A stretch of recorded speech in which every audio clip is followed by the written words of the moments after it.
అశ్వ సంవత్సరంలో కైలాస యాత్ర Sri Gayatri Tours and Travels 8977349696. మీరు ఎప్పుడు చూసినా లైక్ చెప్తూ ఉంటారు, నేను ఎవరైనా హెల్ప్ అడిగితే లేదు అనకుండా డొనేట్ చేస్తాను, హెల్ప్ చేస్తాను, ఎప్పుడు నా చుట్టూ మనుషులు ఉంటారు. అలాంటి మీ మీద భూ కబ్జాలు చేశారనో లేకపోతే ఇంకొకటనో ఇలాంటి రూమర్స్ అన్ని ఎలా? ఎక్కడ రూమర్స్ రాలేదమ్మా, అది ఒత్తి క్వశ్చన్, అది ఫేక్ క్వశ్చన్. అలాంటి రూమర్స్ శత్రువు కూడా అసలు ఎక్కడ అలాంటి రూమర్ అనేది దువ్వాడ శ్రీనివాస్ మీద లేదా, అస్సలు లేదు. ఆరోపణలు అంటే ఆరోపణ కూడా ఉండదు. ఇప్పుడు ఈ ట్రోలర్స్ ఉన్నారు కదా, వాళ్ళు ఏదో ఒక పార్టీకి చెందిన వాళ్ళు నన్ను వ్యతిరేకించేవాళ్ళు కదా, వాళ్ళకు టాస్క్ ఇద్దాం. మీరు దమ్ముంటే నా 25 సంవత్సరాల జీవితంలో టెక్కలు వెళ్ళి మొత్తం ఒక 2 నెలలు తిరిగి దువ్వాడ శ్రీనివాస్ ఎక్కడైనా లంచం తీసుకున్నాడా, బుక్ కబ్జా చేశాడా, ఎవరికైనా మోసం చేశాడా, ప్రభుత్వ అధికారాన్ని దుర్వినియోగం చేశాడా, ఎక్కడైనా ఒక ఎవిడెన్స్ ఉంటే ఆయన అలాంటి కామెంట్ నేను ఎప్పుడు కూడా చూడలేదు. మీకు ఇవ్వమనండి. అసలు నా మీద భూ కబ్జాలో లేకపోతే అవినీతి ఉంటే నాకు ఇప్పుడు ఇంతవరకు అరెస్ట్ అయ్యి జైల్లో నన్ను విడిచిపెట్టరు కదా, అపోజిషన్ లో ఉన్నాం కదా, ఇప్పటికే లోపలేస్తారు కదా. టెక్కలిలో అసలు అచ్చెన్నాయుడుకి చుక్కలు చూపించిన పర్సన్ ఎవరైనా ఉన్నారంటే వన్ అండ్ ఓన్లీ శ్రీనివాస్ గారు. అదే 100% రైట్, ఎవరైనా ఒప్పుకుంటారు. అచ్చెన్నాయుడు వదలం, వదలరు, చుక్కలు చూపిస్తాను, వదలను. అదే అసలు ఇప్పుడు మళ్ళీ ఎలక్షన్స్ కూడా మనం దగ్గరలో ఉన్నాం కాబట్టి అసలు మీ ప్లాన్స్ ఎలా ఉన్నాయంటే ప్రజలకి ఎక్కువ దగ్గర అవడము, అలానే మీ ఎనిమీస్కి అసలు మీరు గట్టిగా అంటే రిటర్న్ గిఫ్ట్ ఇస్తా అని చెప్పి మీరు ఎప్పుడో చెప్పారు, అంటే ఇబ్బంది పెట్టిన వాళ్ళని ఎవరిని వదలను అన్నట్టుగా. అసలు మీ ప్లాన్స్ ఏంటి సార్? ప్లాన్స్ అంటే ప్రజలతో ఉండటం, కష్టపడి తిరగటం. ఇప్పుడు తెలుగుదేశం ప్రభుత్వం అధికారంలోకి వచ్చిందంతా అంటే కూటమిలో, అక్కడ ఒకే ఇంటిలో కేంద్ర మంత్రి, రాష్ట్ర మంత్రి అంటే రామ్మోహన్ నాయుడు, అచ్చెన్నాయుడు, వీళ్ళిద్దరూ కలిపి శ్రీకాకుళం జిల్లాని సర్వనాశనం చేస్తున్నారు. భూ కబ్జాలు చేస్తున్నారు. ల్యాండ్ బ్యాంక్ పేరుతో భూమి మొత్తం కబ్జా చేస్తున్నారు. జగన్మోహన్ రెడ్డి గారు ముఖ్యమంత్రిగా ఉండేటప్పుడు వారి చేతుల మీదుగా ప్రారంభించినటువంటి మూలపేట పోర్ట్, ఆ పోర్టుకి నేనే నా చేతులతోనే దగ్గరుండి సార్ నాకు అప్పచెప్పిన తర్వాత దాన్ని మొత్తం ల్యాండ్ ఎక్వైర్ చేయటంలో కానీ, 100 మీటర్స్ రోడ్ ఎక్వైర్ చేయటంలో కానీ, లేఅవుట్స్ ప్రజలకి ఇళ్ళు ఇవ్వటానికి R&R స్కీమ్ కింద ఇళ్ళు ఇచ్చే దానిలో కానీ, త్రాగునీటి సప్లైలో కానీ ప్రతి రూపాయి కూడా గత గవర్నమెంట్లోనే జగన్మోహన్ రెడ్డి గారి నేతృత్వంలోనే ఇచ్చేయటం అయిపోయింది. అవన్నీ నిజాయితీగా చేసుకుని వచ్చాం. ఈరోజు వీళ్ళు అధికారంలోకి వచ్చిన తర్వాత వీళ్ళ అధికార బలంతో ఆ రోడ్డు వైపు ఉన్న భూములన్నీ కూడా కైంకర్యం చేస్తున్నారు, దోపిడీ చేస్తున్నారు. ఇది వీళ్ళు చేస్తున్నటువంటి పని. వీటిపైన నేను యుద్ధం చేస్తాను. వీటిపైన ప్రజాపక్షాన్ని నిలబడి ప్రజల యొక్క భూముల్ని కాపాడాలి, ప్రజల యొక్క ఆస్తుల్ని కాపాడాలి, గ్రామాలని కాపాడుకోవాలి. చూస్తా ఊరుకుంటే ఊళ్ళు లేపేయడానికి చూస్తున్నారు ఇద్దరు తండ్రి కొడుకులు కలిపి. ఈ దుర్మార్గులు, ఈ దౌర్భాగ్యులకి తగిన బుద్ధి చెప్పే విధంగా ప్రజలతో ఉండి అవసరమైతే మరో పోరాటమే చేస్తాను, మరో ఉద్యమాన్ని తయారు చేస్తాను.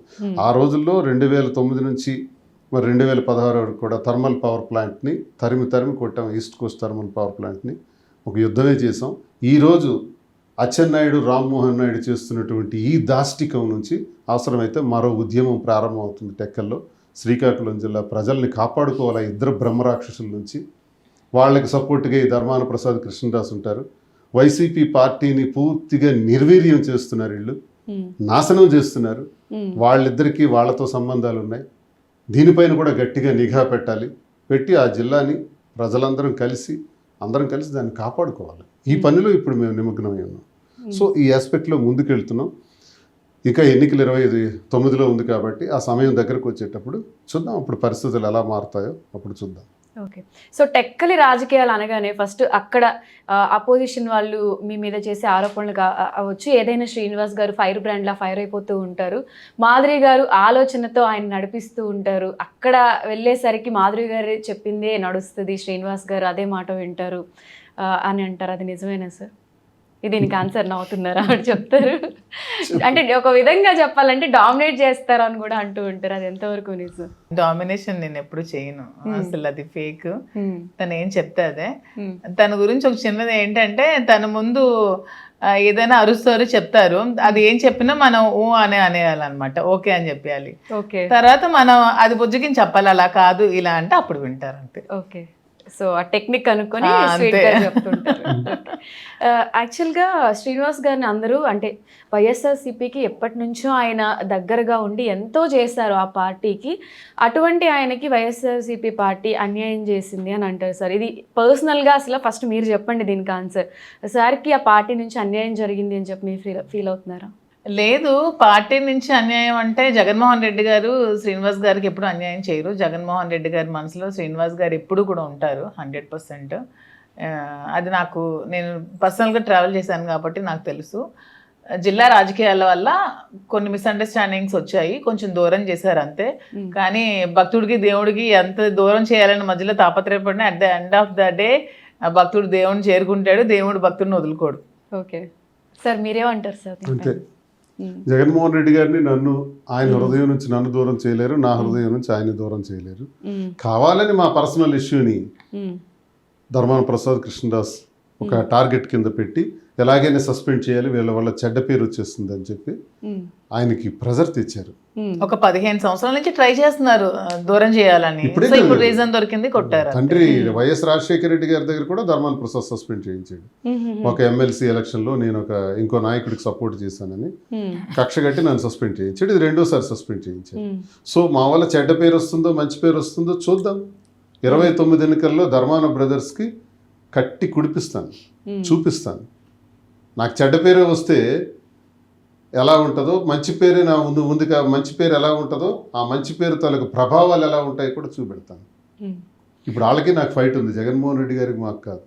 జగన్మోహన్ రెడ్డి గారికి మాకు ఎప్పుడు దువ్వాడ శ్రీనివాస్ గారు వర్సెస్ అచ్చెం నాయుడు, అసలు వీళ్ళిద్దరిలో గెలుపు ఎవరిది అన్నట్టుగా కూడా ఒక ఇది నిజంగా చెప్పిన ప్రజా గెలుపు ఎప్పుడు దువ్వాడ శ్రీనివాస్ గారిదే. ఇంకా రిగింగ్లు చేస్తాము, రౌడీజం చేస్తాము, అది చేస్తామంటే మనం ఏం చేయలేము. ఆయన ఊరుకోరుగా చేస్తే ఎంత మనం ఆపగలం? ఒక్కలే కదా, ఒంటరి కదా తను. 48 బూతులు రిగ్ చేసేవాళ్ళు. అక్కడి నుంచి ఈ రోజు ఇప్పటి వరకు కూడా 12 నుంచి 15 బూతులు రిగ్ అవుతున్నాయి. అవన్నీ కొట్టుకొని వచ్చిన వాడిని నేనే టెక్కల్లో. కాంగ్రెస్ పార్టీ నుంచి దాన్ని ఎదుర్కొంటా, ఎర్రనాయుడు దగ్గర నుంచి ఎదుర్కొంటా, దాన్ని ఒక రూపకల్పన చేసింది నేను. అయితే వాళ్ళకి అధికార బలం కంటిన్యూస్ గా ఉంది. చెడు ఎంతవరకు గెలుస్తుంది మంచి మీద? ఒక సెటన్ లిమిట్ అంటూ ఉంటుంది కదా, బట్ ఏదో ఒక రోజు మంచిగా గెలుస్తుంది. మద్యం, డబ్బు విచ్చలవిడిగా ఇవ్వటానికి కావాల్సినంత వాళ్ళ దగ్గర ఉండటం, అవన్నీ ప్లస్ అవుతున్నాయి. మేమున్న పార్టీలు రూలింగ్ లో తక్కువ కాలం ఉన్నాయి. మరి 82 నుంచి 83 నుంచి చూసుకుంటే ఈ రోజు వరకు టీడీపీ ఎక్కువ కాలం రూలింగ్ లో ఉంది. వాళ్ళ రూలింగ్ లో ఉండటం వల్ల వాళ్ళకి కొన్ని అడ్వాంటేజెస్ వచ్చాయి తప్ప వాళ్ళే బలమైనటువంటి వ్యక్తులు కారండి. మరి మా జిల్లాలో సర్పంచ్ క్యాడర్ గల వ్యక్తి 54,000 మెజార్టీతో గెలిచాడు, ధర్మాన ప్రసాద్. మరి అచ్చెన్నాయుడు నా దగ్గర 32,000కే పరిమితం అయిపోయినాడు. మరి అచ్చెన్నాయుడు బలవంతుడైతే ఆయనకు కూడా 60,000 70,000 రావాలి కదా మెజారిటీ, ఎందుకు రాలేదు? సో వాళ్ళేం బలమైన వ్యక్తులు కారండి. ఇంత కూటమిలో వేవులో కూడా ఎందుకు రాలేదు? బలమైన వ్యక్తులు కాదు. ఏ రోజు జిల్లాకి కానీ టక్కలు కానీ డెవలప్మెంట్ చేసింది లేదు, వాళ్ళు ఉద్ధరించింది లేదు. ఇంత 1% కూడా డెవలప్మెంట్ అనేది ఇద్దరు కూడా చేయలేదు. అండ్ ఎప్పుడు ఒక కమ్యూనిటీ పరంగా కులపిచ్చి ఎప్పుడైనా గెలిచారంటే మొత్తం ఆ కమ్యూనిటీ పీపుల్ మాత్రమే ఉంటారు జాబ్స్ లో, ఇంకెవ్వరికి అవకాశాలు ఉండవు. పక్కన వాళ్ళు ఎవరు పెట్టుకోవడం అసలు 1% కూడా ఉండదు. మీరు చూసుకోండి, టెక్కల్లో ప్రతి డిపార్ట్మెంట్ లో కూడా వాళ్ళ మనుషులే ఉంటారు, ఇంకెవరికి అవకాశం ఇవ్వరు. ఉన్న వాళ్ళందరినీ దూరంగా ఎక్కడెక్కడో పడేస్తారు, చాలా దూరంగా ప్లేసెస్ కి ట్రాన్స్ఫర్ చేసేస్తారు, చాలా ఇబ్బందులు పడుతూ ఉంటారు. చాలా మీరు కూడా కళింగుల వీళ్ళకి కూడా ఎప్పుడు చూసినా ఏదో ఒకటి అన్యాయం జరుగుతూనే ఉంటుంది, వాళ్ళకి ఏదో ఒక మంచి చేయాలి అని చెప్పి ఎప్పుడు మీరు ఫైట్ చేస్తూనే ఉంటారు సార్. అసలు ఇన్ ఫ్యూచర్ లో మీ గవర్నమెంట్ వస్తే కానీ అసలు మీరు దీనికి ఏమేమి యాక్షన్స్ తీసుకుంటారు? ఇప్పుడు శ్రీకాకుళంలో అది కళింగ కమ్యూనిటీ 5 లక్షల పైచిలకు ఓటర్స్ ఉన్నారు. ఆ 5 లక్షల తర్వాత కాపులు ఉన్నారు, తర్వాత యాదవాసు, రెడ్డిసు, మత్స్యకారులు, ఎస్సీలు ఇలా ఉన్నారు. 1,10,000 ఓట్లు కూడా లేనటువంటి, శాతం లేనటువంటి వీళ్ళేంటి అధిగమించడం? వీళ్ళేంటి రాజకీయాలు? టీడీపీలో కూడా అదే జరుగుతుంది, వైసీపీలో కూడా అదే జరుగుతుంది. టీడీపీలో కూడా అచ్చెన్నాయుడు రామ్మోహన్ నాయుడేనా? మరి కాపు వర్గాలకు చెందినటువంటి మహా లీడర్స్ లేరా? కళా వెంకటరావు లాంటి వాళ్ళు లేరా? ఎవరు? కాళింగులకి మంత్రి పదవి ఎవరు? 2 మంత్రి పదవులు వాళ్ళింటికే ఇస్తారు, అక్కడ అన్యాయం జరుగుతుంది. వైసీపీలో కూడా ధర్మాన బ్రదర్స్ వల్ల అన్యాయం జరుగుతుంది. కాళింగులకి తీవ్రమైన నష్టం జరుగుతుంది ధర్మాన ప్రసాద్ వల్ల. కాళింగుల తాలూకా ఔన్నత్యాన్ని, ఉన్నతిని సర్వనాశనం చేసింది ధర్మాన ప్రసాద్ రావే. దాని మీద మేము కక్ష తీర్చుకుంటాం, వదలం. ఈసారి అటాక్ చాలా తీవ్రంగా ఉంటుంది. ఇన్నాళ్ళంతా రాజకీయ పరంగా ఎన్నికలు జరిగాయి, పార్టీల పరంగా ఎన్నికలు జరిగాయి, కానీ ఈసారి శ్రీకాకుళంలో కులపరమైనటువంటి చర్చ జరుగుతుంది.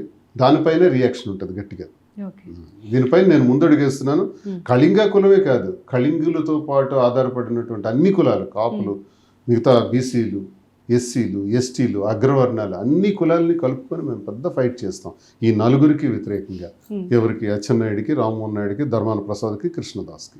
ఈ నలుగురు కూడా నలుగురు బ్రహ్మరాక్షసులు, నీచులు, కేడీ బ్రదర్స్. వీళ్ళకి తగినట్టుగా మేము గట్టిగా ఫైట్ చేస్తాం.